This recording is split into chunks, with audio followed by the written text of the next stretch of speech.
Hey guys, we are live. The Shooter's Mindset, episode 314. We are here with our co-host of the night, Greg Cannon. How you doing, Greg? Good. How about you? Doing good. I'm Jennifer Seymour, for anybody that doesn't know. And we have our guests of the hour. Tom Fuller is here with us tonight. And Christy Hembree is going to join us. She's coming in. There's Christy. There she is. Hey. So, how you doing, Christy? Good. How are y'all? Good. So just to get us started, for anybody that doesn't know, I think a lot of our audience knows y'all, but anyone that does not know you, Tom, can you tell us first with you, how did you get into the competitive shooting world and starting Armageddon Gear and then rolling into this AG Cup? Like, how did you come to be where you are now? That's a lot of talking. We have an hour and a half. Okay. Well, how did I get into competitive shooting? I was in the Army for a little over 22 years, and my last job was the Sergeant Major of the AMU, the Army Marksmanship Unit. So if you're in the shooting, you know who those guys are.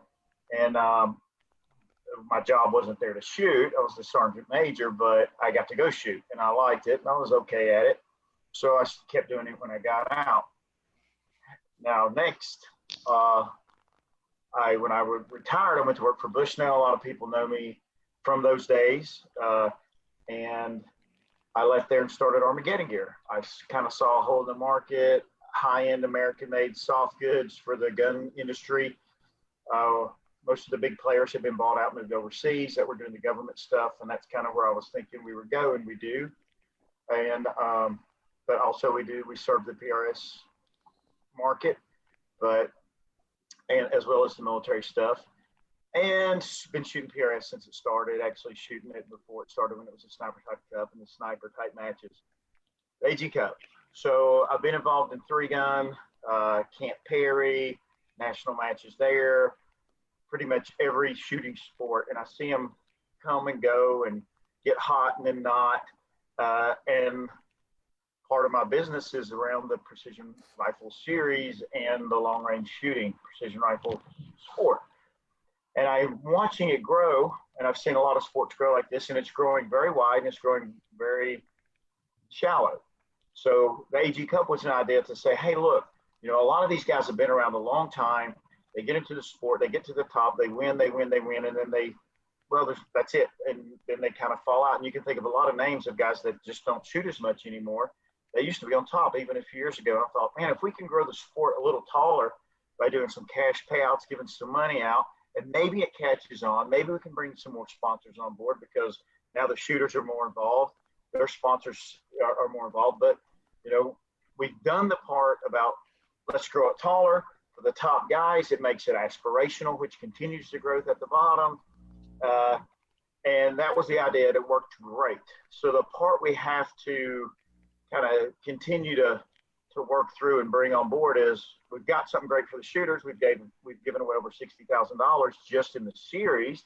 We're giving away $90,000 in this weekend match here in a couple of weekend in 2 weeks. And so how do we take this and we make it lucrative for the sponsors so this continues to grow? Right? Because if the sponsors, and that's mine and Christy's challenge this year, is to give back to those guys, and we've got a plan to do that. But really make something aspirational, continue the growth of the sport, provide some monetary feedback for the top guys, provide an event that's deserving of the skill set these guys have. And that was just kind of an idea, and that's where we're at. And so far, so good. So I know we're going to talk more about AG Cup in a bit, so we'll hold off on some of that and make everybody wait. But I wanted to go to Christy a little bit and I don't think you've been on before, Christy. We've had Tom on before. Everybody's seen Tom, so yeah, we're done with you now, Tom. Yeah. He's like, okay, fine. But tell us, Christy, how did you get into competitive shooting and then end up involved with this crazy man right here in Armageddon Gear and AG Cup and all that? So tell us a little bit about you. So my story is really actually pretty simple of how I got involved in shooting. Everybody knows my husband, Brandon. So he is the one who brought me into this. Funny story, he took me for our very first date ever to go shoot his comp rifle up at APA, American Precision Arms. That was our first date. He put me behind his comp rifle and told me to shoot it out to 700 yards. And I didn't believe him that I could do it. So I closed my eyes and I squeezed the trigger and I hit the target, and then he created a monster after that. That's basically how I got brought into this.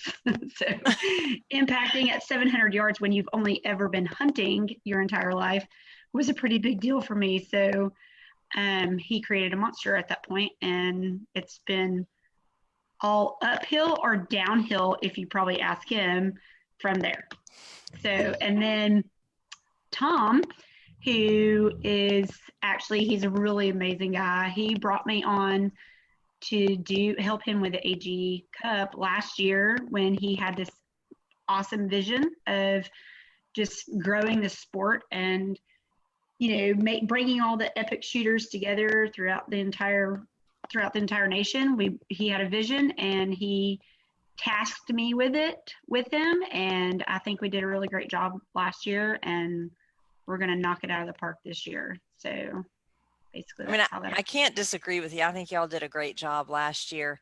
I know everybody last year was like sitting on their edge of their seat, like, who's winning? What's happening? Like, what's going on? And Swanee did a couple of little live, like 3-minute clips. I feel certain he was kind of limited as to what could go live and what couldn't, but he did a couple of little clips and everybody was watching, trying to figure out what was going on. So that was the whole idea. I think that Tom wanted to keep everybody in suspense, and didn't want anything to get leaked out during the match, and keeping people from talking and talking to the competitors, because that was a big thing too. He wanted it to kind of be like a blind match for the competitors where they didn't know what was going on. So we didn't even really want the competitors to talk to each other in regards to how they were doing, but some of them can't help it and they have to brag, or they have to put it out there. They have to get inside the minds of others and try to beat their way up to the top by mind games. So there was a little bit of that going on last year. Which the mind games in PRS and precision rifle and NRL are very real. Oh, yes, very real. It's funny to hear, like, at the end of day one of a 2-day match, and some of the people that'll come back and be like, oh, I dropped this much. And we're like, no, you didn't. You dropped 4 times that. It's very funny to hear some of the mind games that go on. There was definitely a little bit of that last year. There's some people walking around day one of, I'm in single digits. And yeah, they weren't in single digits. Tom and I had the scores. We knew what was going on. It was just kind of funny to be on the back end and know what was happening. It's very funny. So Tom, you kind of started with your intro, but so for anybody that doesn't know, so like, I feel like all of PRS knows, but a lot of our viewers are not precision rifle shooters. So if you're not from PRS and you don't know anything, tell us exactly what is the AG Cup, where did the idea come from, and kind of what's the point of it? Like, give us the spirit of it. So as we all know, the precision rifle, the sport of precision rifle is growing fast and broad.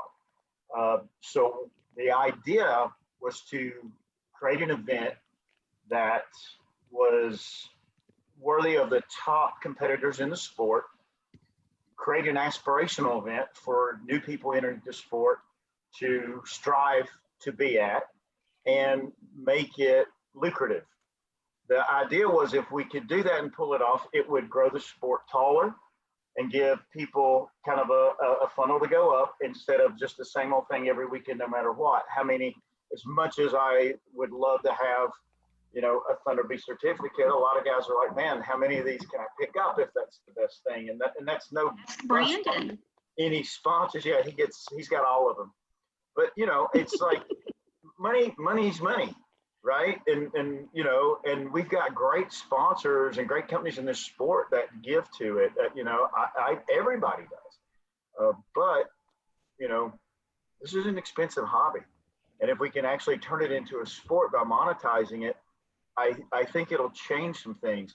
You know, if there's money involved, if the top guys are involved, our hope is maybe it'll get some attention outside of the endemic community and get a little more attention, and then maybe grow from there. And we do some things different to make it easier to kind of go outside of our little community. We don't use humanoid shaped targets at the AG Cup because there's so many.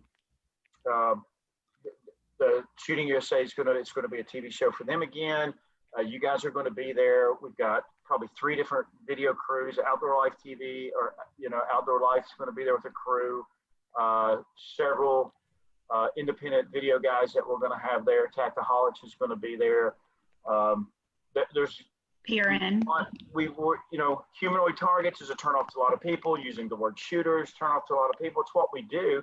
We have to understand if we'd like to break outside of our little niche and maybe actually have this looked at as a sport.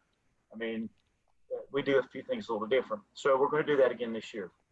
But I don't even remember if I've answered your question or not, but raise the bar, so to speak, monetize it, and let's hope it gets legs and keeps going. I would love for somebody to say, man, I love the idea. Let's make it bigger. I love the idea. I want to help. I love the idea. Let's grow it. Let's do it another way. We're really, I mean, obviously this is AG. This is Armageddon Gear's deal, but all the help of all the sponsors, and that's just because I'm doing it. But it's, and I'll get something back from it because it is our names on the event. But this is not a match that we're due to try to make money. Hey, let's run a match and make some money. It's, hey, let's run a match and give it all away, and basically that's see what how happens, that's gone. But it's but you'll see when you get here this week, next weekend, Jennifer. It's just going to be a super fun event. I think that the money is in it, and I think also a little bit of prestige, because I mean, AG Cup, you have to, we'll get into it a little bit later, but you have to register a little bit different, and it's a little bit more skin in the game, right? But I think it's a lot of the ones, like, for instance, I like to shoot PRS. I am not someone that's out practicing every weekend, and I don't have as much vested in it as some of these other guys. And I think the guys that do have that much vested in it want to go head to head, right? They want to go head to head with each other. Not, PRS has so many matches, which is great, but they're not always in one location going at each other. And I think they really like the prestige of going against each other, and the really, really good shooters, like just little lowly mere humans like me are not going to AG Cup, right? Because I don't shoot at that level. And that's fine, but I think it's a huge draw to those guys to be able to go head to head with each other. They're competitive as all get out. It gives them an opportunity to compete against in their category, their kind, as they would kind of say, I guess, of, you have the top shooters in the nation who, and some of them look at themselves as their top shooters in the nation. So they go forth and they sign up for the PRS, the AG Cup membership through the PRS website, and they join it and they compete for it, and they give it their all year long, and they want to be up there with everybody, and they could put a twist in the game. They could show up at the AG Cup once they've qualified, show up at the AG Cup and just spin everybody for a loop. And so it's kind of it's not just your Jake Bibberts or your Joe Walls or your Brandon Hembrees. There's some of them that are in there that still have the potential to compete against these guys, and they're going to throw some loops in there. So I think the AG Cup series itself, to have them qualify, was a really cool dynamic to add into it this year, where it gives everybody an opportunity to compete at that level and add a little bit of twist to it. And you know what? Just this past weekend, 2 of the competitors won big 2-day matches. 2 weeks ago, another one won a big match. You're like Joe Walls, Jake Bibbert, Greg Bell, Morgan, I mean, just in the last month, these guys, they're peaking perfectly, or they're peaked and they're coming in wrong. Who knows? Yeah. But that's It could the go beauty so of this many ways. match. Everybody in this event could win it. You know, Absolutely. makes it I a lot agree. different. Yeah, that's very true. There's none of us spros in there, or apparently I'm a future spro. Actually, way. there are a few. Are there? Yes, there is. Wow. Yep. They're not all pros. That's what I was saying. It adds a whole nother dynamic when the series got created. And that was kind of the idea, was to open this up, where last year Tom decided that he wanted to pick the top 20 in the nation. And there was prerequisites involved in that, where they had to have won a Pro Series level match. And we handpicked, like Tom and I went through a list and we handpicked the 20 top competitors. And so bringing the AG Cup series into it, it opens that up for anybody who wants to try to dabble into it and potentially win $80,000, and not only win $80,000 at the AG Cup, but win money throughout the whole entire season, because those are the matches that had the monetary values put on them. So it is the Spros, Greg, and there's a couple of them in there, and who knows, next year it could be somebody, categorized as an amateur or a marksman in there. I mean, it could be anybody, and they could put a twist on it and make it crazy. That's awesome. Yeah, I've definitely seen some of those checks be handed out this season, and they would be nice. That's for sure. Mm-hmm. Like I said earlier, just the series has given away $60,000. And a few guys have double dipped, triple dipped, and made some pretty good money through the year, at least paid for their season probably, or paid for a portion of it anyway. And I mean, and like I said, last year doing it, we kind of decided, let's do this. How do we pick the people? Let's start with everybody that's won a match, a 2-day level match. And then if you've won 2, you move up the list. If you won 3, you're at the top of the list. And then we invited it. And that's a great way to do it. And I've had a lot of guys' feedback has been like, it's felt so much more prestigious at that, like you did it that way. So, but it's not going to help the sport it that way. And my intent isn't to just run a match and give the money back every year. It's to grow a whole new level of the sport.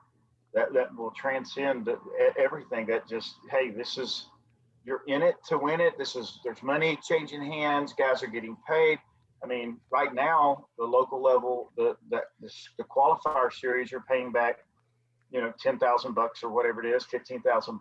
But if that series grows, that could be next year easily $15,000, $20,000 at the qualifiers. So it's about giving these guys more opportunities. And if it's just an event to watch and it's not aspirational, if guys can't say, hey, I can get in here, I can compete for this, I can see how I'm doing, it doesn't help the sport if it's the same 20 guys year after year. Mm-hmm.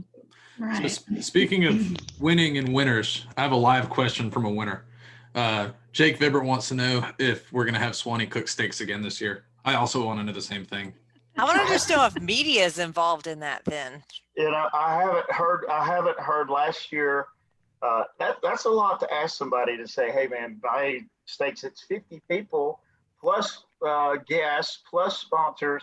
Last year he ponied up and said, hey man, he didn't say plus steaks? Media. And I think Swanee should just do media steaks. Yeah. Media steaks, apparently. But I'm cooking my famous. I'm not cooking anything actually, but we actually have a really handling food. That's year. True. We are doing a pig roast the last day. That's right. Yes. Nice. Yeah, you were cooking. Well, you're semi-cooking it. You're getting it started, and then it's going to be manned after that. Anybody else to pile of firewood. No, that's kind of a lot to ask somebody to do. And last year he volunteered, knowing it was 20 people, but knowing how big it is this year, yeah, that's a lot of steak. We do have a really great menu plan though for all 3 days. So come with an empty belly and prepare to be full. Sounds like a good plan to me. Well, definitely. Yeah. So we've said the words bigger and better so far. And we went into, a little bit about how monstrous the cash pot is. But what else is going to make this match bigger and better this year than last year? Christy said that, so she's got to answer it. I don't know. Well, I didn't say it's, oh, well, I did say it's going to be bigger and better. It's going to be bigger, I think, because we have a lot more media outlets that are coming in. And so exposure is going to be bigger, and it's going to be, I think it's going to reach a whole lot more out than it did. And I think it's going to help grow the sport. As far as it being bigger, I think that's, I mean, we did have an idea at the very beginning of this, obviously before the whole entire COVID thing kind of got us, which it got everybody, but in our planning, we were going to do an expo with it, which we thought that was a really cool twist to put on it, and to bring outside public in and allow them to watch the match and be there for the 3 days of the match and watch the competitors compete, and have vendors come in and set up. That's my cue to take over. Chrissy's freezing again. Her internet is up there. So we were going to go that way with it, and as far as me, am I frozen still? You're intermittently frozen. Oh, you're moving. You're free all of a sudden. Talk now. I'm moving. Here I am. Okay, but it's, as far as it being better this year, it's kind of hard to even say that it's going to be better than it was last year, because I think that we knocked it out of the park last year. We're going to give a lot more exposure to our sponsors. That's our number one goal, is to pay back to the people who contribute to the match to make it what it is, and we want to pay that forward. So we're going to pay that back with bringing in a lot of the outside media that we're going to bring in, and put the exposure out there and appreciation back to those people who contribute to the match. So, and make it what it is. It's just going to be an epic event. So it's kind of hard to say it's better than last year. I can say how it's going to be different. That's a better way of saying it. Yeah. Okay. Different. So, and I've talked to the competitors that were in it last year. I've talked to a lot of people. I don't try to do anything in a bubble. If I'm the smartest dude in the room, we're in trouble. But I will get some stuff going. So the difference is that the format's going to be different. How we're paying the money out is going to be different. There's obviously more money, but last year it was a 2-day match, winner take all. And we wanted to open it up to allow more people to be a part of it by partnering with the PRS doing the series. And that's happened. So there is more money, but we're going to pay it out different. And the format's different. Whereas last year it was a 2-day match, winner take all. This year it's a 3-day match. It's a 3-day event, but it's 3 one-day matches. So, and I'll explain the reasons why we made the decisions to do this, but day one is all 50 competitors. And at the end of day one, the top 20 automatically advance to day two, and along with 5 others for a total of 25 people.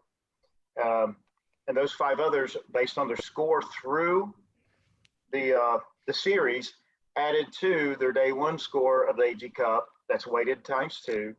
And the reason we did it that way is we didn't want somebody that is one of the top guys. There's some guys that's won several AG Cup events this year, but in one day, if you have one bad stage at this event, a mag problem, a scope issue, you may get bumped out of the entire event, and he could be, or she could be, the best shooter at that match that day, and something happened. So it's kind of like a little retribution kind of thing. It's like, hey, okay, you had a problem, but you shot so good this year that you still made it to day 2. So day 2. I didn't realize that. I'm learning something now, because I didn't realize that their scores up until this point are going to play into who qualifies for day 2. Right. That does For 5 people. That does for 5 people on day 1 to day 2. So the top 20 automatically advance to day 2. You take them out of the roster, everybody slides up, take their scores for the series, and then add it to the day 1 score. And then those 5 move on. So 25 move on to day 2 from 50. And then the same thing happens with the top 10 plus 2 for day 3. So day 1 is 10 stages. Each stage has a $1,000 winner like last year. So every single stage will be timed with shot timers. The fastest clean or the high score in the shortest amount of time wins $1,000. The day 1 winner of day 1 gets $5,000 check. Day 2, the same thing, another $10,000 in stage prizes, and the winner gets a $5,000 check. Day 3, 10 stage prizes of $10,000. That's $30,000 in stage prizes. The winner gets $35,000. Second place gets $10,000. Third place gets $5,000. So that's $90,000. I'm gonna need to print out all that before the coverage of the show. Okay. It's actually a really cool twist that he added in there this year with the available advancement for people to go from day 1 to day 2 and then day 2 to day 3. So I think that was a really cool twist that he put in there. Well, Just in case and that you know, it's going to, just like last year, you know, I think Justin Watts said it in his pre-match interviews with us, John Scouten, was, you know, that's going to be a really, really hard second place when the winner gets everything and you 1 point and you got nothing. So we've spread the money out a little bit this year. So that's not going to happen, but it's still going to be a hard 4th place. It's going to be a hard 21st finish on day 3 and not making it in. I mean, there's a lot of things at this level that will break hearts. I mean, it's kind of like losing the Super Bowl to a bad field goal attempt. You know, I mean, it sucks, but you've got to bring it every day, and you've got to shine all 3 days. This is it, man. It's like a series. It's a 3-day series, but you know, this is new ground. So we're trying to, you know, I think it's good for the sport though, because all the other matches are about the same, right? I mean, they're great. I'm not dissing them. I love shooting PRS. NRL is out west, or I would shoot more of it. I just don't want to have to fly to everything. But I think they do a great job, and I'm not dissing it at all. But as far as if you look at trying to really grow it, like little boys were not all trying to go golf as professionals because they could walk a prize table and get some free gear. The whole golf, the pro golf, the PGA is so big because there is money on the line. I mean, there's a lot of money on the line, and that's a huge thing. And, you know, people want to be able to go for gold, right? Go for it. And so to be able to have a match that's doing that and kind of putting the money where the mouth is, like, you think you can shoot? Okay.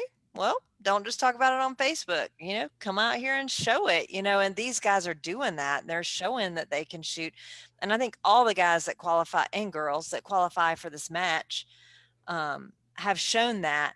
But to be able to actually go for some, you know, put some skin in the game that really matters, right?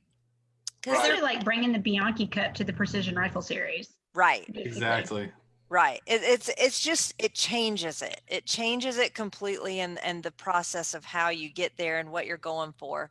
It changes it. And I think it's very good for the sport to put that out there for these top shooters to be able to go for. The good thing is it doesn't change the Precision Rifle Series. If you want to go shoot regional matches 1 day with your buddies, if you want to go shoot a couple 2 days, that's fine. But if you're ready to invest your time and money to try to compete at the highest level, now there's something out there for you to do, and it can be lucrative. I would tell you, you know, Jake Vibbert last year winning $20,000 plus.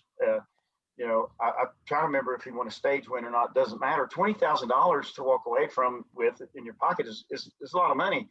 This year, you know, just in stage wins, there's $30,000, and how we pay this money out, how the format settles out, I'm sure will be settled eventually between myself and the people that are involved in this, and more so it's the competitors that I reach out to ask for their advice, because you know, we'll settle on it. It may not be this year, it may be next year, it may be a twist, it may be a little bit of how we're doing it now. I like the stage wins because think about this. you show up and let's say we did a normal 3-day match and the winner just took the money. But every single stage of the match is worth $1,000. That's $30,000 in stage wins. Anybody can win a stage, but it changes your strategy. So I guarantee you there's going to be people shooting slow on the easy stages just to get hits, because at the end of the weekend, the most hits that weekend is going to walk away with the big money. But I can have a brilliant moment. I mean, Mhm. it's You could. fleeting and it's gone, but I can have a moment. I'm we about all to say, can. I'm about to say we all you've can. won And if you stages have- at matches before. And if you have that moment on one stage, you've earned $1,000. If you do it twice, you've earned Exactly. 30 chances to win $1,000 individually. And like I said, 5,000 for day one, 5,000 for day two, and 50 for day three. That's in podium placements. So, you know, it's a mind thing, and you'll see the course of fire. Well, I'll wait for you to tell me when you're ready for that. But Can I just throw a little disclosure in there? My dog is snoring really loud, so I'm going to apologize in case anybody can hear that live. He's a really big dog and he snores really loud, so I'm apologizing for that. I've been asking in the chat, I'm like, whose dog is snoring? That would be mine. mute him or put him outside. I am not putting my dog outside. Greg, you had a live, I think. Yeah. So my buddy Tony wants to know, is there any cost to be a spectator, or is it possible for somebody to just come out and spectate the match if they wanted to? No, not at all. And like Christy was saying, we had the idea, you know, pre-COVID, we were going to set up spectator areas and have them roped off. We didn't want them, you know how guys get in their head and want to be in the zone when they're shooting. You know, don't bother these guys. At the end of the day, you can ask them questions and stuff like that. Thought that'd be a neat thing. Let people come and see, and sponsors have vendor areas set up, so make an expo and a match and all this at once. That didn't happen because of COVID, but of course, if somebody wants to come watch it, you know, they just, when they get there, check into the range. We'll give you a schedule. You can, you know, go around and, you know, and watch it. And we'll just give you some rules to follow when you get there. We'd love for people to come out and watch the match for sure. Yep. I can't feed everybody. That's right. Only have media. available food. You can feed media, right? Right. Yes. Okay. We will have available food for purchase for spectators to come, but they will be purchasing those meals. So we do have some meals that will be available for purchase for the spectators. I would love to see this grow to where we have I live a block from the Augusta National, where the Masters is held every year, the golf tournament, and they have huge numbers. I'd love to see precision rifle turn into like golf, where you have spectators watching. Well, you could Airbnb your place out and make banging during the Masters. Mm-hmm. If I owned it, I could. Just as long as nobody knows. I'll be right back. I'm going to go get something. Okay. BWRUN, beer run. Oh my goodness.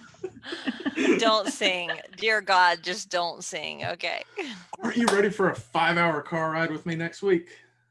I have earplugs. So I could touch on just a little thing that because this event is, in case there are any spectators coming, I want to throw this little note in there. It is Halloween weekend that we are doing this event. So that's kind of threw a little curve in there for some people who aren't available to come because it is Halloween, they have kids. I'm giving out candy. So I'm getting candy to give out to people. We will have candy. So come for candy. Oh, Nice. Look, the trophy. How about a costume contest? Is there going to be a costume contest? Greg, if you want to dress up, you are more than welcome to dress up, buddy. Woo! Okay, so that's the cup, by the way, and that sits in our office with Jake's, on a podium with Jake's little nameplate with Jake's name. And this one stays here, but the winner will get one just like it. Jake gets one just like it. And I know Jake's watching. I saw his name. So Jake, this will get shipped to you tomorrow. And you got to bring it with you. And you either get to keep it or you get to pass it off. Oh my God, no. Yeah. So Jake, I'm looking for you to make a really cool comment here, but I'm going to mail this to you because it's yours. but you only get it for about a week, and then you got to bring it back and defend it or pass it on. It's a good thing you didn't send that a year ago. He might have worn that for a whole year. Now, my question is, since he has it, does he have to shoot in it? He can if he wants. Well, it's his. He said, freaking love it. Yeah.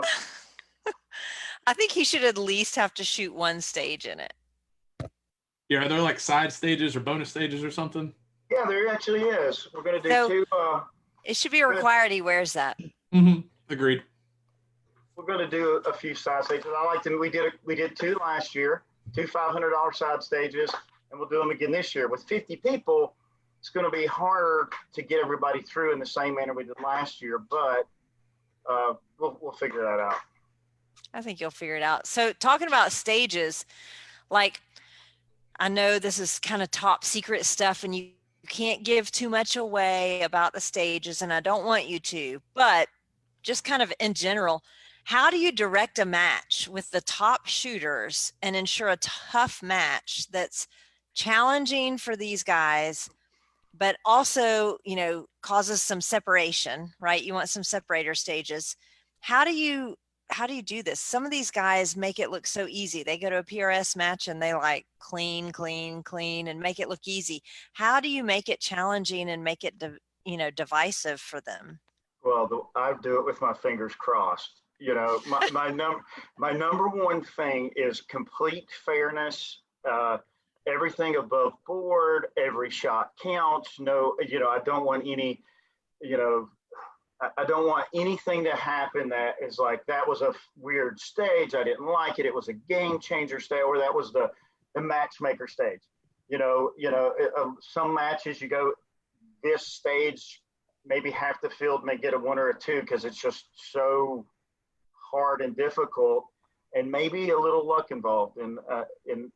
And I know guys were scared of that last year. They're like, hey, Tom's doing this match, he's giving away $40,000 and it's probably going to be hokey, but to make it a circus type atmosphere, but we didn't. So here's how I'm trying to do that.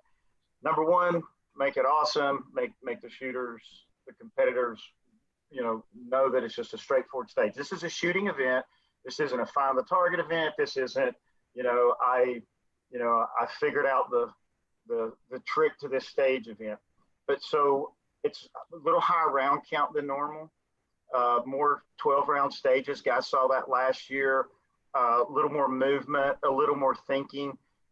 Pretty much every single course of fire, the competitor gets to choose how he approaches that stage. I don't say you must shoot here, then move here, then move here. So these are your 5 positions. These are the targets. 2 shots from each position, however you want to do it. Or I might say, from this position, you must engage target 1. From this position, you may engage target 2. Now he has a decision to make. Do I go in order to decrease my movement, or do I shoot the closest targets in to near to far and increase my movement? So there's decisions like that the competitors make. So it's all on them. But by having more rounds downrange is really, and I've told the competitors all this via email. Look, expect a normal precision rifle course of fire. I'm not doing anything hokey. You're shooting off rocks, you're shooting a rooftop, you're shooting, the normal things we do. Just a few more rounds, and the targets, there'll be a few more sub 2 MOAs than you're used to seeing. If I felt like it's a harder stage and we proof it, then we may make the target a little bigger. We may make the target a little smaller. Last year, I had several guys. I gave the matchbooks out in the morning. Every morning, guys will get a matchbook for that day. That way, they're not sitting up all night overthinking everything. And here's the matchbook. Here's the stage, one stage at a time. And guys were like, man, we were reading the courses of fire. We're like, man, this is supposed to be an elite event. This looks like a meatball match, And yeah, until they shot it. And then like midway through the day, guys were like, holy cow. But I don't think part of that was the weather was very unusual for Georgia, made it harder than we thought. And quite frankly, even though they may not admit it, I think the guys put a lot of mental pressure on themselves that may not be there in a normal match. I think they got over it quickly, but in the beginning, some easy stages, I thought these were going to be super easy stages, didn't go the way I thought it would. But, just more round count, more movement, a little bit smaller targets, not nothing stupid, totally hittable, but, a little smaller than normal. And I think that will cause a separation. I've told, my fear is I don't want to tie. I really don't want to tie. You don't see many ties at first place at any match. I'm sure it's happened, but it's very rare if you see it. But the sport of precision rifle is about accuracy and speed, right? That's why we have par times. So the tiebreaker will be your total match time, because every stage is scored. Or every stage is timed. Every stage is timed. Yep. So what is the overall round count? Doing very much mental game stuff? Like, I know sometimes you go to a match and I've been at matches where there's a lot of mental, like at Hornady, they had a match. I mean, they had a stage that was a log and it had like pictures on the log that corresponded with the target and they weren't in order. So like if you went left to right, your targets were not anything that made sense, right? You had to kind of memorize what you were doing. Do you have a lot of thinking stages, or are they very straightforward and just purely shooting ability? Shooting stages, no, nothing like that. Now there may be 5 rocks, and this is rock number 1, and it says rock number 1, and there's a target out there with a placard on it that says target number 1. So that target must be engaged from this position, and the next rock over may be rock number 5, and target number 5 may be the farthest one. So if you don't want to shoot the farthest target next, you may have to move over another rock. But again, that goes to the strategy. If there's no wind, the guy may just go rock, rock, rock, rock. If there's a little bit of wind and the targets are a little small, then they'll probably go 1, 2, 3, 4, 5 extra movement, but to shoot near to far. But that's a decision that they can make. And we did that last year. This is nothing, some matches do that. We did it a few times. But I don't want I wanted an above board match, man. I just want it to be like, yeah, that was a good course of fire. And, the competition is going to make it harder on the guys, and the stakes will make it harder on the guys. I like that stage design. That sounds pretty, like, not a total, like, mind killer, but it lets you kind of use your own strategy to, I guess, engage as you want. Not you have to do it this way, so you can play into your strengths and play into, like you said, the weather. Do you have any idea what your ability, as opposed to what the MD thinks your ability should be for that stage? I think exactly. So. And I like having a little bit of freedom with stuff like that. Sometimes in matches, it kind of helps a lot. I just want to know, have you been doing the rain dance to the wind gods to get the really bad switchy winds? I really don't want that, because the reason I don't really want that is it's not going to be really bad switchy winds every single minute of the day. And some guy had a harder stage when the winds were switchy, and somebody else had it when the winds weren't switchy. So last year with 20 people, and I'm trying to do it again this year, there were 2 stages. The entire match were only 2 stages. So while those 2 stages were going on, both those stages may be between 300 and 500, or both those stages would be the 1,000-yard type stages. So I try to keep it. It's going to be harder now, but I'm still going to try to keep that, to take that out of it. I mean, you can't take it out of it. You just can't, because even last year, it was 2 stages. It was very easy. But a storm came through and there was a squall. I mean, it just rolled through. It was windy for 10 minutes and then it was kind of gone, and it was just a little misty and rainy. But it's to as much as I can, I want similar stages, same direction, similar distances at the same time. Yeah, it's not going to work out that way perfectly, but in general, I think I can do it. How are you going to do it? Right now, we're planning on having good weather. It's showing good weather right now. We should That's awesome. Good. Are you gonna have like Yeah. 5 squads? How are you gonna do it? I'm going to have 5 squads and 10 stages a day. Gotcha. So 5 of those stages needs to be not long range stages per se, and the other 5, need to be a little more. It's not going to work out that way. It's just not. You have the range constraints. I have my target constraint. So it's going to be what it is. But if the wind, if it's normal Georgia weather, that's not going to be a factor. If we have some weird weather, that can definitely play a factor of when that exact competitor shoots a certain stage, and there's really not much I can do about it. And it's like, I guess, football. If your wind's in your face and you're a passing team, I don't know, but whatever. But Just don't play like the Falcons. yeah. Or never mind. I won't say anything else. So you've said high round count stages, and you've said 3-day match. Do you know approximately what the overall round count for the match is going to be? I told the guys it'll be at 317 rounds. I think it may be a little less than that.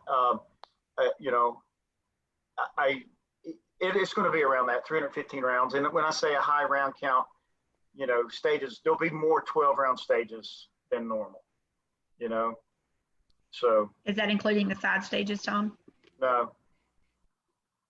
It's a lot of bullets. Yeah, it is.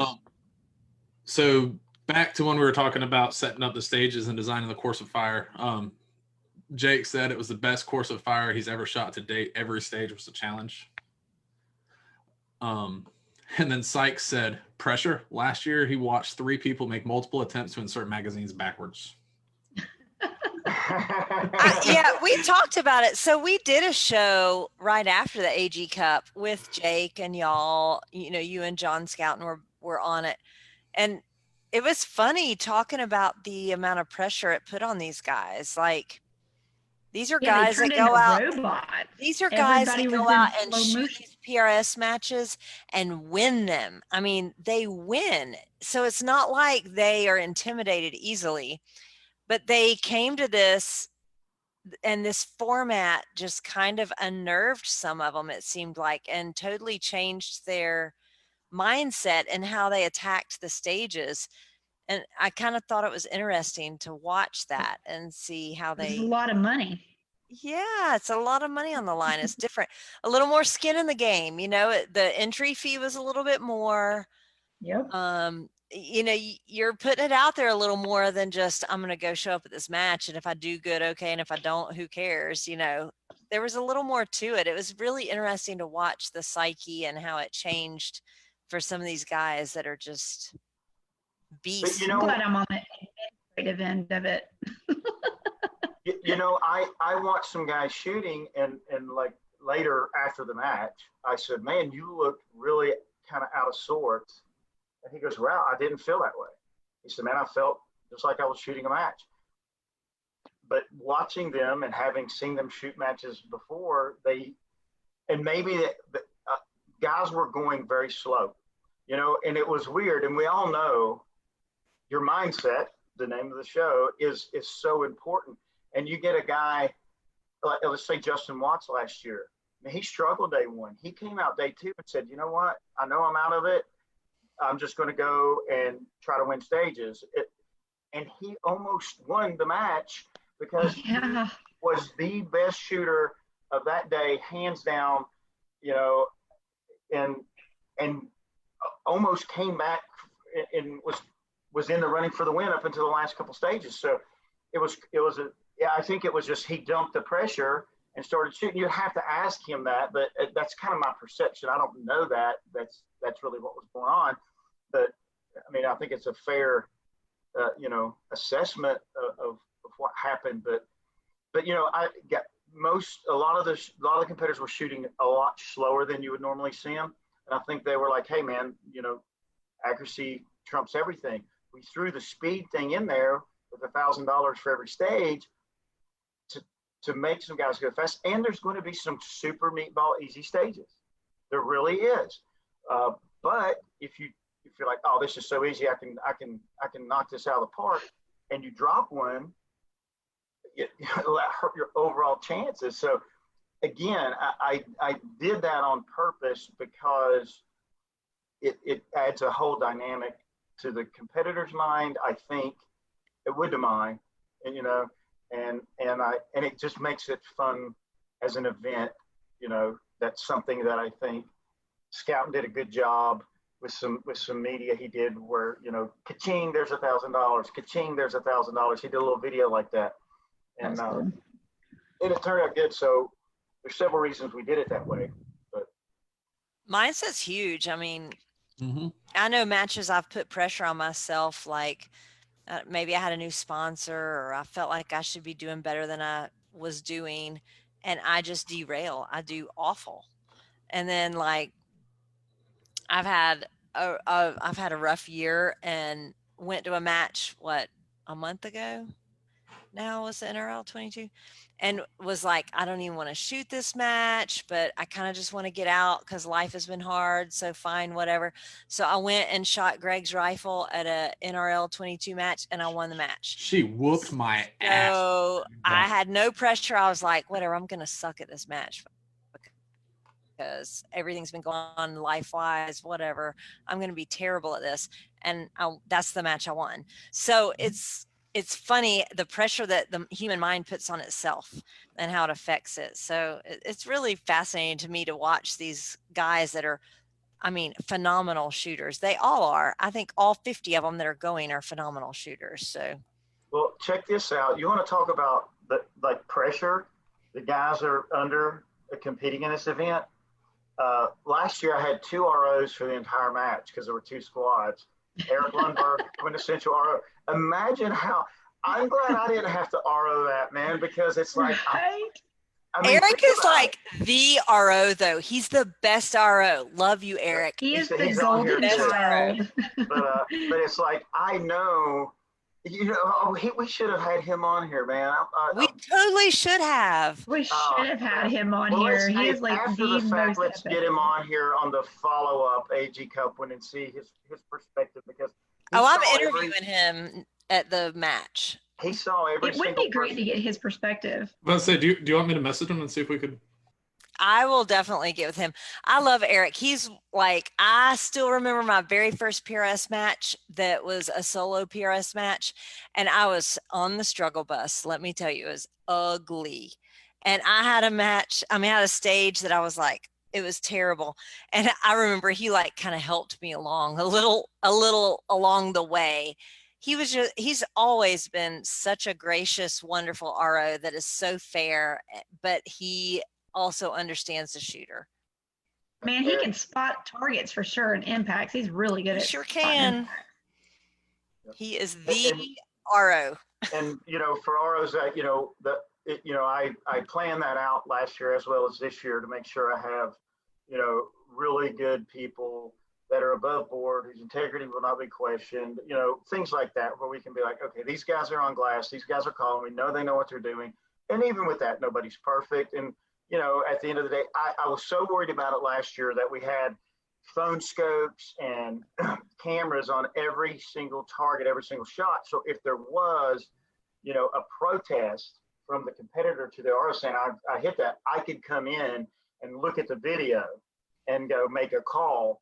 Well, the only time we ever had that protest, the video. It was a peaceful protest. Yeah, I know. Yeah, it was a very peaceful protest. But so this year, I felt like I overthought it. I tried to fix a problem that really, and you have the right ROs, you have the right people. Every RO, there'll be backup people on glass as well. And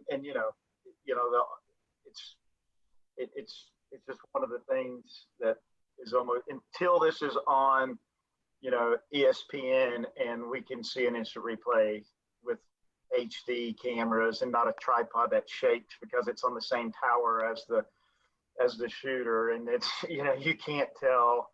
But anyway, we the whole intent is we're going to do absolute best to make this whoever shot the best one, and it wasn't a bad call, but we have really good people coming to do all of that. So like we have really good people. We have Ken and Missy Wheeler coming from Wisconsin. We have people coming from all. I was actually thinking about this, Tom, yesterday. We have people coming from all over the country for this Wait. match. My But Wisconsin friends are coming. Wait, I have to Yes, say it Ken right. and Not Missy Wheeler. Yes, not they're coming. Wisconsin. It's Wisconsin. Yes, they're coming from Wisconsin. Then we've Wisconsin.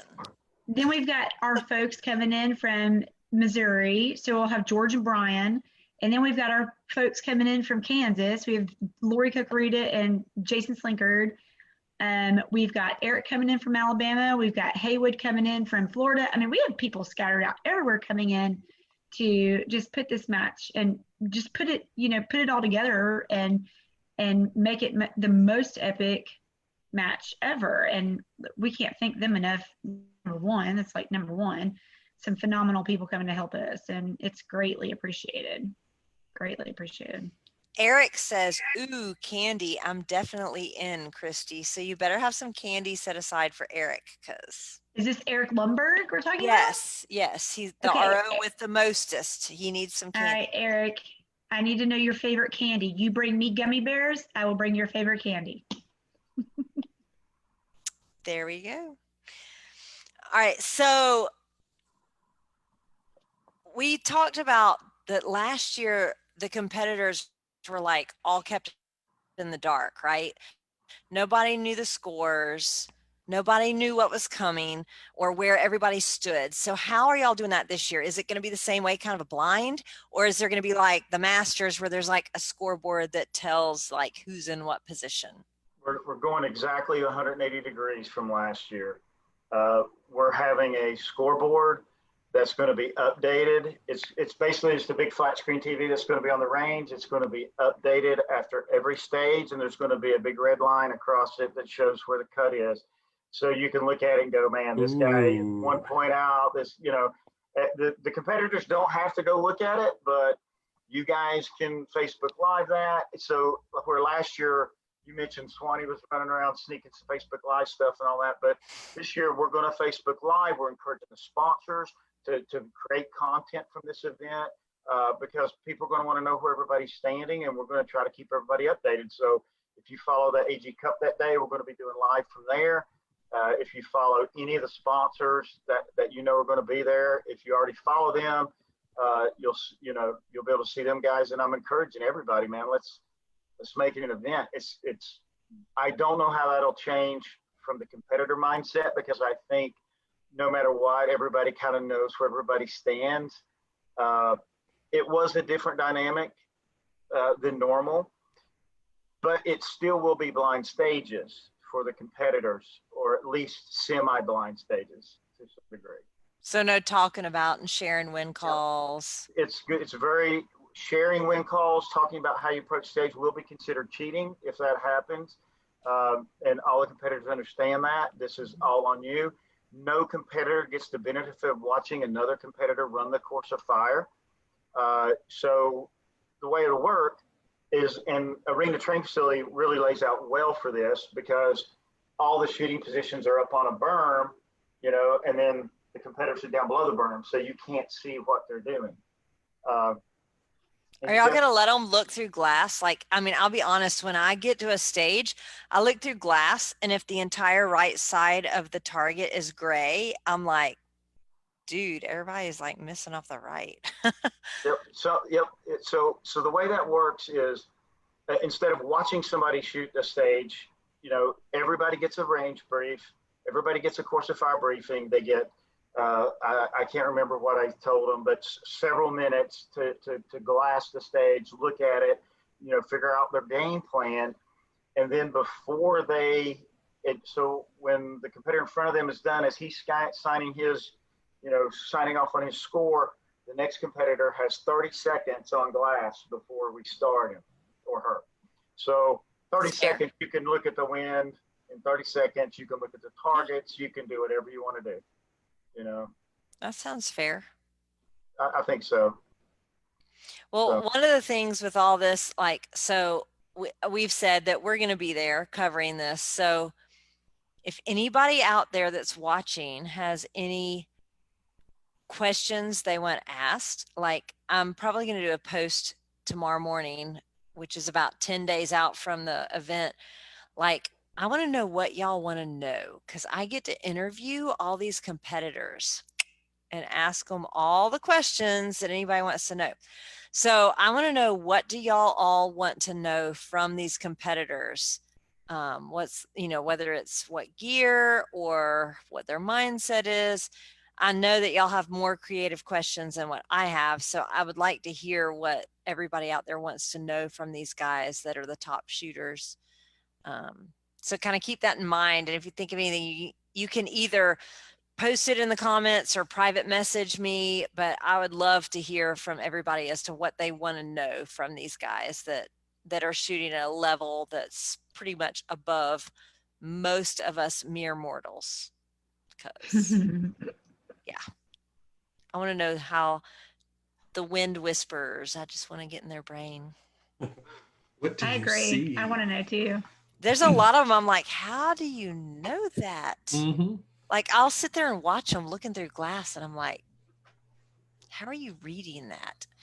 Anyway, I've got it's very one of fascinating to me. tries to beat that information into me at every single match. Yeah. It's yeah. I'd love to be able to get inside of some of their heads and see it. So who all are the shooters this year? Can you tell us, or is that top secret?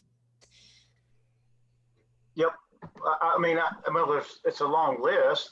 It will be, instead of reading the list, we'll just publish it. It'll be published on AG Cup tomorrow. You can share it. Sweet. Yeah, I'll get it published up on the AG Cup page tomorrow morning. After this weekend's match, we're waiting on one person to get back to us to just confirm. But that's what we're going to do. And honestly, it's actually going to be a little less than 50. Some guy, there's family issues, things happen last minute, whatever happens. And guys are like, hey, I'm sorry, I'm not going to be able to make it. And that's fine. We're just, the payout's going to be the same. We're just going to cover that, and it'll make it easier for us to roll the match. How did people actually qualify for this match? Like, if I wanted to get qualified, I mean, don't laugh, but if I wanted to get qualified, how would that work? And like, if I wanted to do it next year, if I wanted to put that in my sights, because there's a lot of new guys that come out and they shoot great. So if I wanted to put that in my sights, how would I do it next year? How did the qualifications happen? Christy? Oh, me? So you get your PRS membership and you purchase the AG Cup membership, the AG Cup Series membership through the PRS website. And there's going to be a few little things that have to get worked out. But you will be required next year to shoot, I believe it's going to be a requirement to shoot 3 matches. You have to shoot 3 matches in order to qualify. That was kind of put out there this year, but it wasn't explained, I don't think, completely thoroughly. So I think there was a little bit of confusion on that aspect of it, but you will be required to shoot 3 matches next year. And they will be the AG Cup Series matches. So they'll be spread out just like they were this year. You shoot the AG Cup Series and it'll be off of your 3 scores, just like it was this year. And we'll take the top 50, I guess, that we'll do again, Tom. And it's pretty simple. You just get the AG Cup Series membership through the PRS website and go shoot the matches and win some money and place high enough to qualify. So I'll throw one other thing in there. So if you sign up for the AG Cup Series, you go to a normal match, you pay that match fee to shoot it, and then you pay a little extra, but all that goes to the pot that you have an opportunity to win back. So, and there's a payout percentage schedule that's posted on the PRS website. So basically you're paying to play, but I mean, like I said, we've given out $60,000 in just series wins, and not wins, just series placement. So, and like I said earlier, some guys have double dipped. So this year, the AG Cup Series, along with the AG Cup, will have been a $150,000, thing for the guys in that, and gals. Yeah, you combine it together. And actually, we do have a gal that has qualified, Jacqueline. Brian Jacqueline qualified. She is the only. amazing. Yes, she is. She is awesome, and I'm super, super like beyond thrilled. And I told her this. I told her this all the way back from the first match, Texas match this year. That was the very first AG Cup Series match that I was super pumped that she signed up as an AG Cup Series member so she could compete against these guys. Because I told her to go out there and just skull drag them and show them I what love a girl can Jacqueline. do. And for anybody that doesn't know her, she was out there like 6 and 7 months pregnant, shooting matches, shooting ELR and PRS matches with a boppy pillow. Did she shoot the two? I mean, the King of 2 Mile pregnant? Wasn't she I pregnant? think so, yeah. Mhm. With a boppy Yeah. pillow so that when That's she right. went prone, she could put the boppy pillow down and the little belly went in between the boppy pillow. It was amazing. Yeah, so no you guys better watch out. excuses. She's gonna bring it. Yep, she's gonna bring it. So you Okay, guys better well, be on your yeah, P's and she's awesome and all that, but she needs to return her competitor bio. So we have the information for the media guys like y'all that want to know what year these guys are running and everything. So Jake Yes. she's Quellen, awesome, but she's not on it administratively. send So in your stuff. Yes, Jacqueline, Lacquer. I do need that. Actually, Shane, she's just not the handle only it for one. her. She's got too much going on, Shane. You just take care of that and get her. Who Yeah, else Shane, do we get on need to that call out bio. that hasn't sent in their stuff? We'll just call them out right here. Just full disclosure, she is not the only one. And the guys that are watching know who they are that haven't sent their stuff back because I hound them for that. So. But yeah, so that's part of trying to get the media and the sponsors some love back and allow them to tote is what they Help us out here. We want information. That's right. Mm-hmm.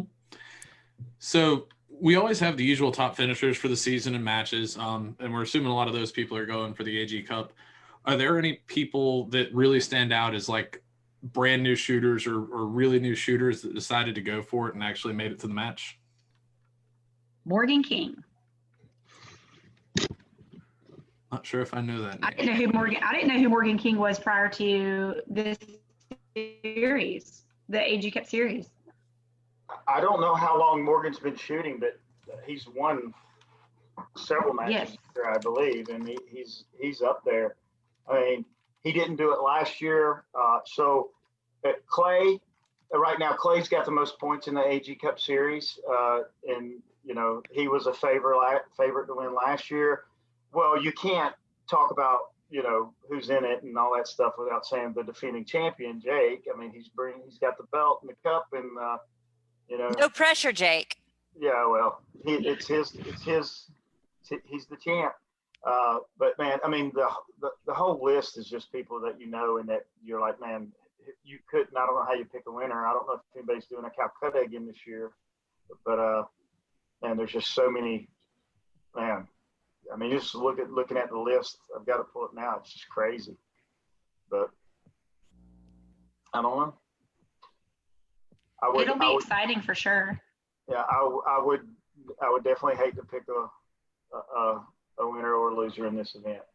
I would love to see, no offense to any of the ones that have been doing it for a long time.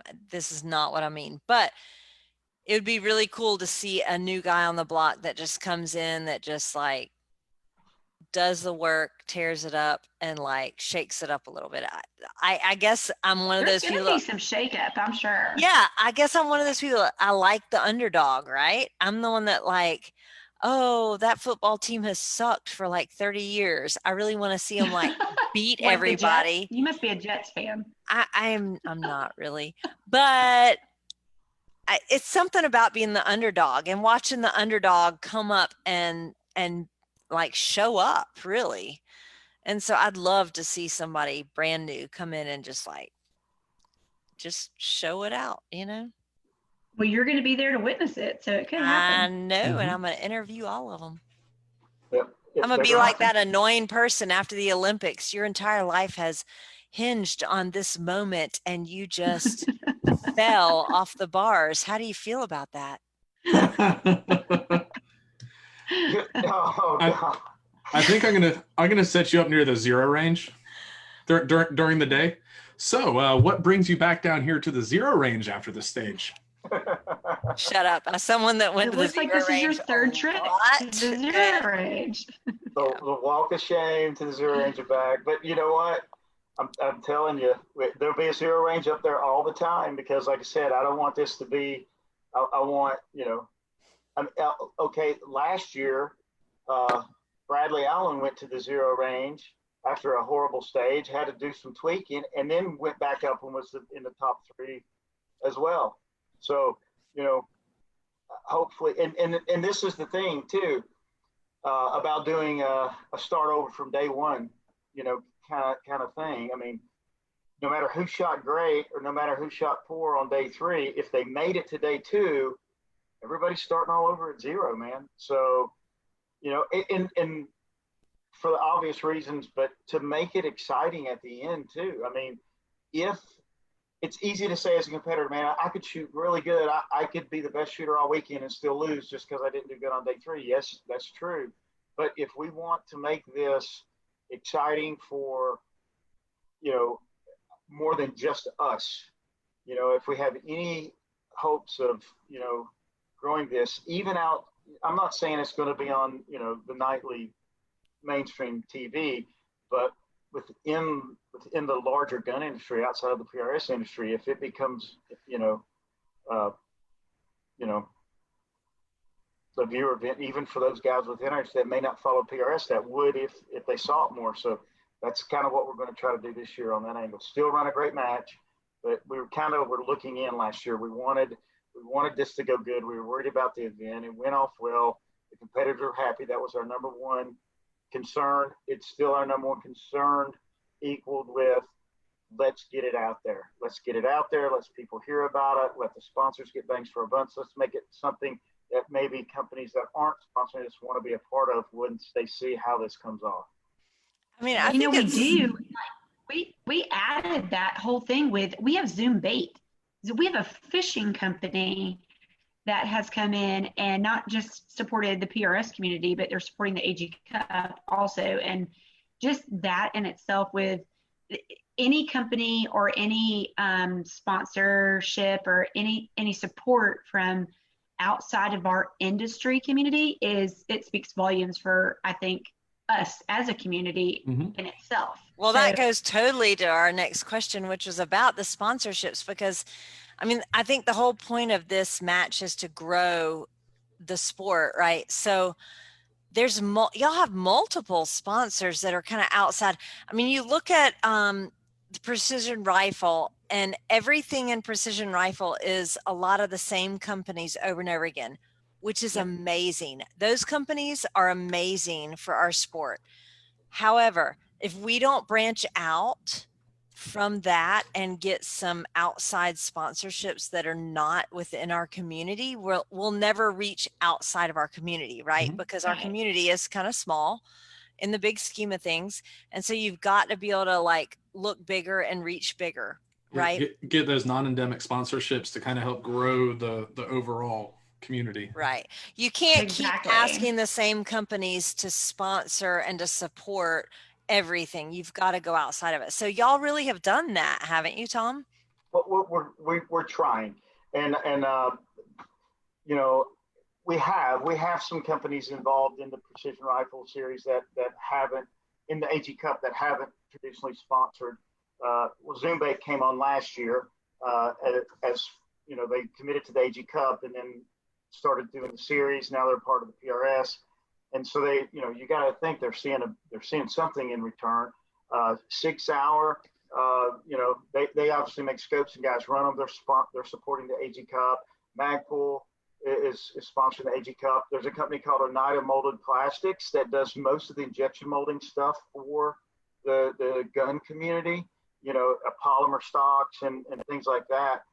Magazines, stuff like that. They do a lot of that stuff. They're supporting the AG Cup. They're going to have people there because, again, there's a lot of the companies there, and these guys can be like, hey, this is what we do. And they'll, just like sponsors get involved because they want to grow their business, and support their community. This is why they're here.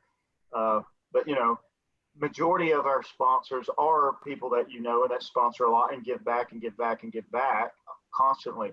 And we're going to highlight that throughout the event, after the event, and that's part of the reason you guys are there, and that's what we want to do. And but at the same time, you think about it, and I'm like, how do you go to an event like at arena where everybody's in cabins? There's like 30 cabins at this facility, or even at K&M where there's 20 campers parked all over the place. There's outdoor cooking. I mean, there's so many things that, There's cornhole. Yeah. Well, there's cornhole. There's outdoor. There's so many things that these guys. Everybody wears sunglasses, right? Everybody, had pellet grills. On the PRS page, guys are talking about pellet grills and sharing pictures of steaks. I mean, there's so many things that could. I think of bass fishing constantly. Look, I get it. Guns are guns, and today's, political climate, guns is a considered controversial thing. But the majority of Americans look at guns used for sport and hunting as no big deal, and the majority of Americans will support companies that support things that they're interested in. So, you look at something like Black Rifle Coffee. Coffee is a multi-billion-dollar industry. They came in with coffee and a marketing campaign that says we support Second Amendment. That was their whole thing. We make coffee and we're Second Amendment. And if you watch any of their marketing, they don't talk about their coffee. It's great, but they talk about who they are and their support. And they're taking market share from so many companies that's been around. They've grown huge just because they've supported the Second Amendment. And I think there's a lot of companies, man, that's like, dude, you make a good product, but your marketing's not working. Come over here. Here's a whole community that will support you just because you're supporting us. I think that thinking outside of the box is what's going to help keep us alive as a sport. Mm-hmm. I hope so. And, it's so easy to take for granted that anybody in this, ever since I've wanted to shoot PRS, it's been there and it's always going to be there. Well, you could have asked a lot of guys. I see Tate's on here, man. He remembers 3-gun's still a thing and we still shoot 3-gun, but it was where precision rifle is now just a few years ago. And it's no longer that, because I can think of 5 companies off the top of my head that built thriving businesses around the sport of 3-gun that are no longer in business, at least 5. And there's way more. And, so not only for our own selfish reasons, but, for these companies that are out there and for the sport. And I mean, it's create a whole economy around something that we used to do in cow pastures with 20 guys, That's where it started good. Mm-hmm. Greg, you got something? Yeah, so John Scouton's over here, and he said something really cool that I didn't know. The 2019 episode was the highest viewed episode, or second highest episode, only second to the SHOT Show special, which really says something for what the shooting community thinks of our sport and That's awesome. Of your match. That's really awesome. Look forward to seeing you, John, in Yep. 10 days? Yeah, fun weekend. 10 days? God, yeah, 10 I got days. some Tom. work to do. We have so much work left to do. We have a lot of little stuff to do. Better That's get awesome. busy. Mm-hmm. No rest for the weary. No rest We're at You all. can sleep when you're dead, Tom. Yeah, we're ready. No, it's we not. are I mean, ready. honestly, I think I think our brains are working 100 miles an hour trying to figure out what we've missed, what we still need to do. But it's all there. I mean, it's at the point now. It's just go to print with the matchbooks and welcome everybody in. Hang banners and we're there. So, but you can't help but worry. I don't care if it's a 1-day match at with 50 people or the AG Cup. If you're running it, you care about what you're doing. You're going to stress over it. That's why you think about the little things to make it work, right? We'll go over our checklist about 15 times before the match even starts. Like, we'll have to do that because that's just who we are. Right, Tom? Yeah, and Scouting's hit me up with a classic Tom Fuller quote, 10 days, question mark. Yep, that's me. Yep, that's me. 10 days. You got this. Oh, we do. 10 days. Yeah, we got it. Except the weather's getting cool in the mornings, and I kind of like, should I go work on the range or should I go hunting? You know? All right. Like, we got to like focus because I'm ready to go get in the woods myself, but we still have stuff to do. So we have 10 days, then we can go hunt. We should talk about that. I've never been hunting, What? and someone needs to take me because I don't know what I'm doing with that. I can shoot targets, but I don't know how to hunt. So someone really should take me hunting. Okay. I'm just saying. That's All right, it's so almost unbelievable to hear somebody say, I've never been hunting. I haven't been in like 20 years, but I'm too like, I can't sit still for long enough. I've never been, I didn't start shooting until I was like, well, okay, we're not going to talk about age, but I was a lot older and I wanted to learn how to shoot. And then it just kind of evolved into this PRS. It wasn't like I hunted and whatever. So I've never hunted. So I don't know like how to make myself smell like deer or whatever y'all do to get out there in the woods and they still Okay. walk by. All right, first we'll start with fundamentals. You don't make yourself smell like a deer. Okay, good. Because I really don't want to, so that's a good thing. And then from that point in time, just screw your can on and come and eat. Just sit on my back porch at sundown, and there will be about 15 of them. They're all within. You can't shoot deer from your back porch in the city, you dummy. I'm in the count, so I think I legally can actually. That's what I got to figure out because there's a lot of them, and they are there every day. All right. Well, back to AG Cup because we're not talking about me hunting, even though I want to learn and someone needs to take me. But anyway, back to AG Cup. So just to recap, it is in 10 days, not to stress you out, Tom and Christy, but it's in 10 days. Yeah. And so let's go back over what does the winner get? Okay. Well, it depends on how he does, honestly. So just by winning, the winner will get a check for $35,000 of the overall pot of $90,000. So I'll explain how all that's getting paid out again. So there's 30 stages in this match. Every stage will be timed, and the fastest time with the most points wins $1,000 for every stage. So that's $30,000. The winner of day one will get $5,000. The winner of day two will get $5,000. The winner of day three, the final day, and again, it cuts from 50 to 25 to 12, will get $35,000. Second place will get 10. Third place will get 5. So if the winner won all 3 days, he's got $45,000, and you'd assume he won several stages. He could have won $50,000 of the 90. And there's two $500 side stages. So it's $91,000. It's a lot of money. Wow. A lot of money.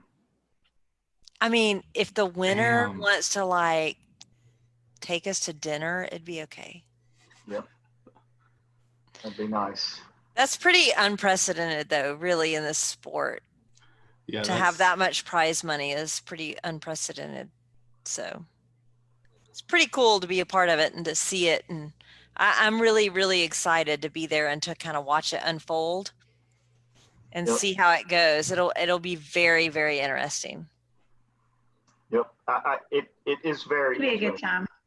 It is the not only because I'm the match director for this, and I'm on pins and needles, hoping nothing happens bad that would damage the integrity of the event, right? As far as I screwed a stage up at it, and it changed the whole dynamic of the match. That's not going to happen, but you're worrying about it anyway. It's these guys and gals, and you want them to do good, and they're nervous. It's like I'm an empathetic person, man. I mean, I wish everybody won, $35,000 because, a guy takes his time or a gal comes out here and doesn't make it to day two, and they've loaded 350 rounds. And they're like, oh no, I got to go home. And there was all this money on the line. Maybe I didn't get any of it, But I mean, there's, Just a side note, if you get bumped day one, you don't have to go home. You can stay and watch. there's 37 chances to win money. All right. So we could give every one of those checks to somebody different, and there's 37 people to get money. There's 37 different ways to get money in this event. So, but somebody's not going to get any, and I'll just hate it for them. I really do. Hey, they get to hang out with us all weekend, and I hear there's food and beer, so it's not like a total wash. Well, that's why we have the open bar. And candy. Yeah. And candy. And candy. So we have an open bar all weekend. And the last day I have by the way, we have gosh, I can't believe I didn't plug it. Back in the spring, I was in Nashville visiting John Scouten, among other things. Yeah. But I did the whole going down the road, just listening to music. I just love live music. And there was this a guy up there singing, man, he was so good. He's so engaging. So he's coming down with the band. He's going to play Saturday and Sunday nights at the Cup. So Sunday will be over relatively early, and the band will be playing. The bar will be open, and we're doing a Armageddon. I don't know if you've heard about it, but several years ago we used to do a pig roast every year, and it was a big event. And the reason we don't do it anymore is because it got a little bit too big. But we did a Southern style pig roast, the whole pig laid out, picking it and eating it. And we're going to do that on the last day. And live music, pig roast, congratulating the winners. You guys are going to be doing some little press conferences with the winners and things like that. So it's going to be a lot of fun. It's going to be awesome. So if you want to come see the AG Cup, I would say come Sunday. Show up Sunday morning, watch the last day. If you can see the whole, come see the whole thing. It's going to be fun every night. Saturday night and Sunday night, it's going to be a band. It's going to be a lot of fun. Come help us pick apart a pig. I think it's going to be awesome. And it's very, just a different type of event. It'll be good. If you're shooting in it, you're going to be focused on how am I doing? What do I got to do? I got to keep my mind in the game. But for those of us that are just going to be there, the sponsors, the media, and all that, we're just going to have a great time, man. And that's right. And the competitors will too. They will. We want to make this just a big weekend party where there's a match going on and a bunch of money gets given away. It's going to be awesome. Greg, are there any lives? Oh, there's a whole lot.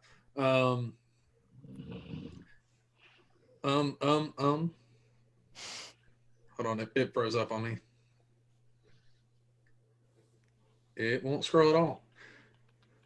But Lori says she's rooting for Jay Quillen. Jay Quillen. Yep, Jay Quillen. Everybody will be rooting for Jay Quillen. I know, everybody wants her to win. Hey, Travis Smith volunteered to take you snipe hunting. Where and when? Oh, boy. Oh. My goodness. No comment. Well, I'm excited that you guys are going to be there. I am too. I'm excited to be there. It'll be good. It'll be fun. Last year I sat there like, wonder what's happening. So this will be awesome to be able to be there and see it firsthand. So I'd like to say something that I don't think you know about yet, Jennifer. A lot of you guys know Jon Snow, right? He's the shooting editor for Outdoor Life magazine, which is now Outdoor Life Media and all this stuff. He asked if he could do something, and I said yes. He is going to shoot the match.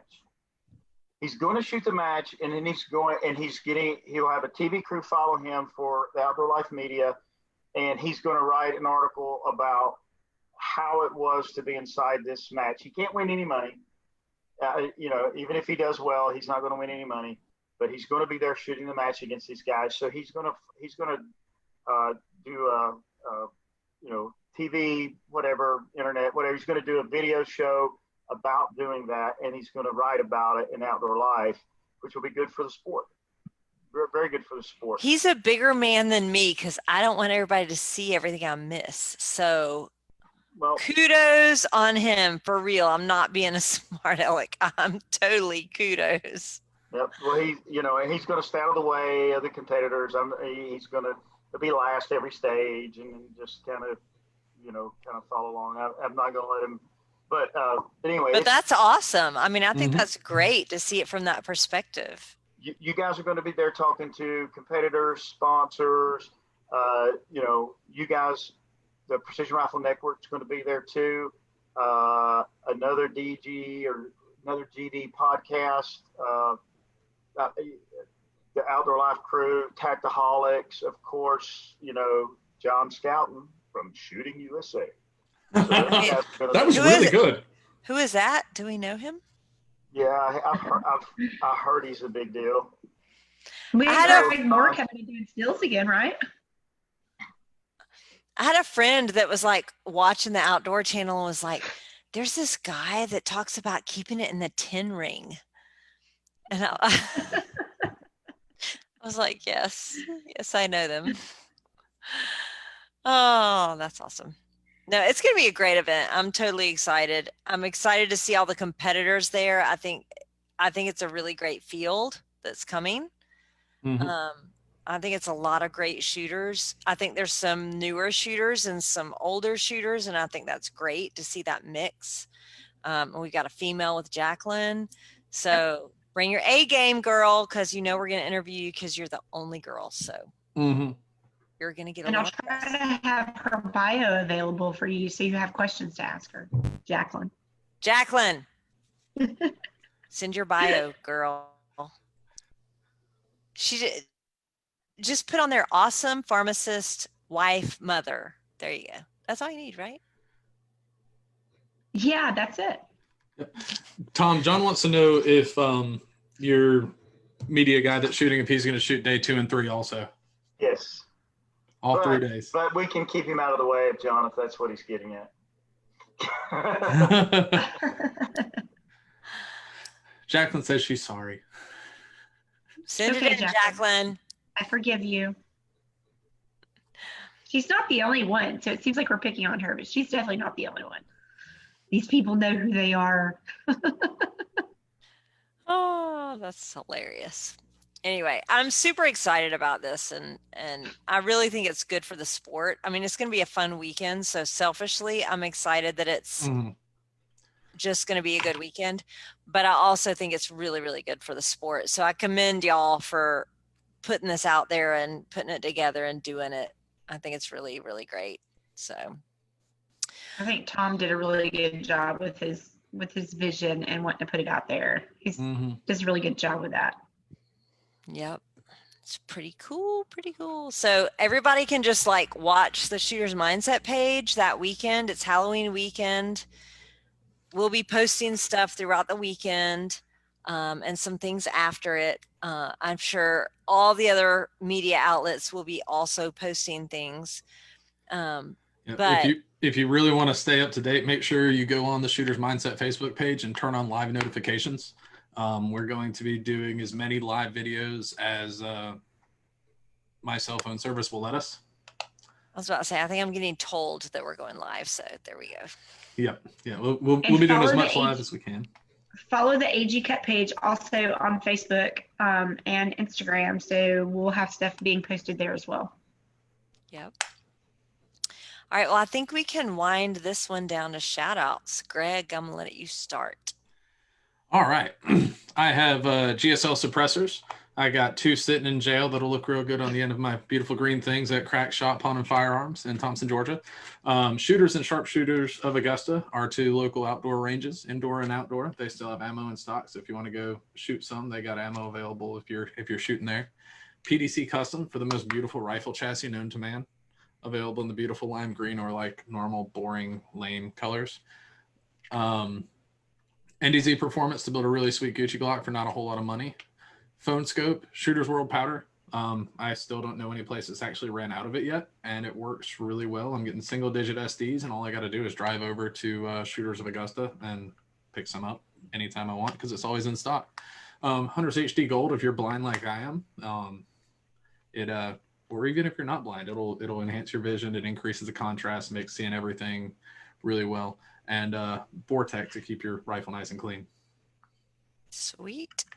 Christy, do you have any shout outs that you want to give? Just to Tom for making such an epic event. You You did a left great me. I was job. going to shout out you, man. Dang it. Dang it! That is cool now.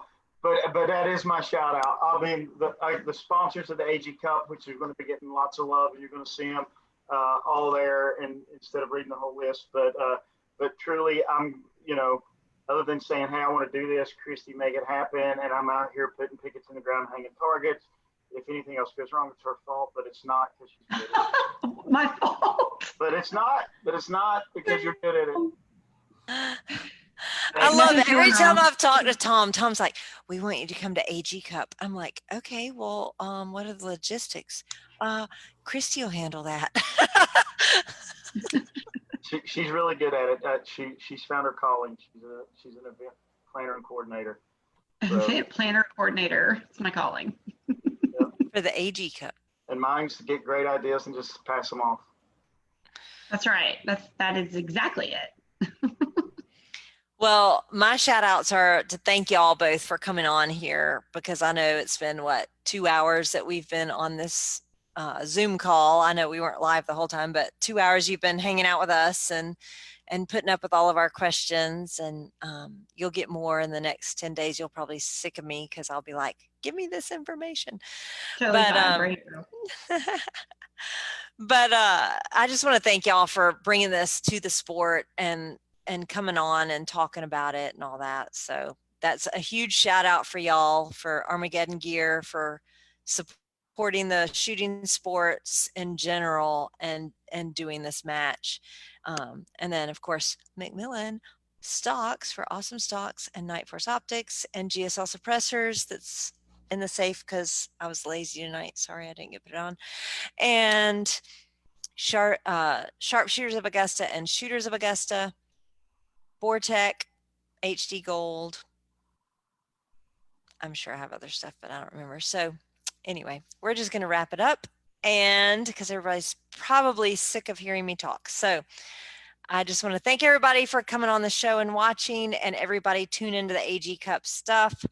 It's going to be fun, and it will be awesome to see who wins this money. I can't wait to see it. And who's the big Next week. Who's going to be wearing the belt that Jake is going to have to bring? So I'm interested to see who's going to wear that. So anyway, and that's going to be a wrap for episode 314 of the Shooter Mindset.